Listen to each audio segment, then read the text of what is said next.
আপনি প্রুফটা শুনেন। টাঙ্গাইলের ভুয়াপুরে মসজিদের অনুদানের অর্থ আত্মসাতের অভিযোগ উঠেছে উপজেলা স্বাস্থ্য কমপ্লেক্স মসজিদ কমিটির সভাপতি ও উপজেলা স্বাস্থ্য ও পরিবার পরিকল্পনা কর্মকর্তা ডাক্তার সুবাহানের বিরুদ্ধে। আপনি প্রমাণ চেয়েছেন, আমি আপনাকে প্রমাণ দিলাম। সব দিব আপনার প্রমাণ। আপনি কখন দিবেন? দুর্নীতি মানে হজ করলেই দুর্নীতি ঢাকা যায়। সদ্য হজ পালন করে আসা সুবাহানের বিরুদ্ধে মসজিদের অনুদানের 50,000 টাকা আত্মসাতের অভিযোগ উঠলে ঘটনার সত্যতা অনুসন্ধানে নামে ডিবিসি নিউজ। অনুসন্ধানে বেরিয়ে আসে উপজেলা স্বাস্থ্য কমপ্লেক্সের এক সময়ের 4র্থ শ্রেণীর কর্মচারী আলম অবসর ভাতা প্রাপ্তির সময় মসজিদটির উন্নয়ন কাজের জন্য নগদ 50,000 টাকা ডাক্তার সুবাহানের হাতে তুলে দিয়েছিলেন। 50,000 টাকা চেয়েছি, স্যারের কাছে রেখে আসছিলাম। এইটা তো আসলে ঠিক না। মসজিদের জন্য আমি 50,000 টাকা রেখে গেলাম, তাই করছিলাম। তবে 2 বছর আগে আলমের দান করা সেই অর্থ কোথায় খরচ হয়েছে সুনির্দিষ্টভাবে সেই তথ্য দিতে পারেননি অভিযুক্ত মসজিদ কমিটির সভাপতি ডাক্তার সুবাহান। এমনকি সেই অর্থ কোথায় ব্যয় করা হয়েছে সে সম্পর্কে অবগত নন মসজিদটির ইমাম সিরাজুল ইসলামও। তিনি জানান, মুসল্লিদের কাছ থেকে সংগৃহীত কালেকশনের টাকাতেই করা হয়েছে মসজিদের যাবতীয় সংস্কারের কাজ। নতুন কোনো বা অনুদান পাবলিকের কাছে আসে এমন কিছু অনুদান আমার নলেজে নেই।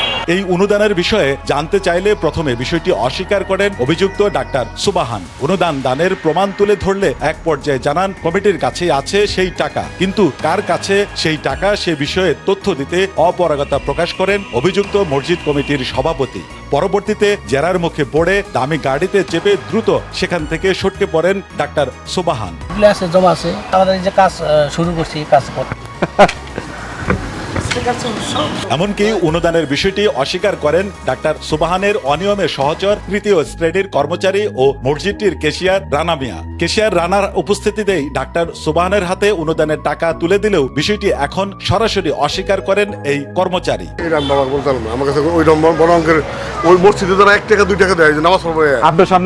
আপনার সামনে কেউ কি দিয়ে গেছে? এ বিষয়ে জানতে চাইলে মসজিদটির সাধারণ সম্পাদক ও আবাসিক চিকিৎসক ডাক্তার এনামুল হক সোহেলের কক্ষে প্রবেশ করতেই দেখা যায় অনুদানের অর্থ আত্মসাতের ঘটনাটি ধামাচাপা দিতে সেই চিকিৎসককেও ফোনে চাপ প্রয়োগ করছেন ডাক্তার সুবাহান। সেটিও গোপনে ধারণ করে ডিবিসি নিউজ। আমাদের কমিটির কাছে আছে, আমরা তো অ্যাকাউন্ট করি নাই। মসজিদের কোনো অ্যাকাউন্ট করছি করি নাই, তুমি জানো তো? জানো না? স্যার আমাকে তো জানা নাই স্যার। আপনার হাতে দিছিল দেখছিলাম, এখন তো স্যার জানি না স্যার। দ্রুত মিটিং রাখো, এটা সব হিসাব কিতাব কইরা এই করে কাজ চলমান, কাজ চলছে। পরবর্তীতে ডাক্তার এনামুল হক সোহেল জানান, 4র্থ শ্রেণীর কর্মচারী আলম তার পেনশনের অর্থ থেকে মসজিদের উন্নয়নের জন্য 50,000 টাকা ডাক্তার সুবাহানের হাতে নগদে তুলে দিয়েছিলেন। তবে সেই অর্থের কোনো হদিশ জানেন না বলেও জানান এই চিকিৎসক। আলম যে ছিল, উনি রিটায়ারমেন্টে যাওয়ার আগে উনি আর যে 15,000 টাকা রিটায়ারমেন্টের ওইটা আমাদের ইউএসএফপিও স্যারের হাতে মানে বিশ্বাস করে দিয়ে গেছেন যে স্যার আমি আমার জীবনে কিছু করতে পারি নাই, রিটায়ারমেন্টে যাওয়ার আগে আমার 50,000 টাকা মসজিদের জন্য আপনি দান করে দিলাম, আপনাকে বিশ্বাস করে আপনার হাতে দিয়ে গেলাম।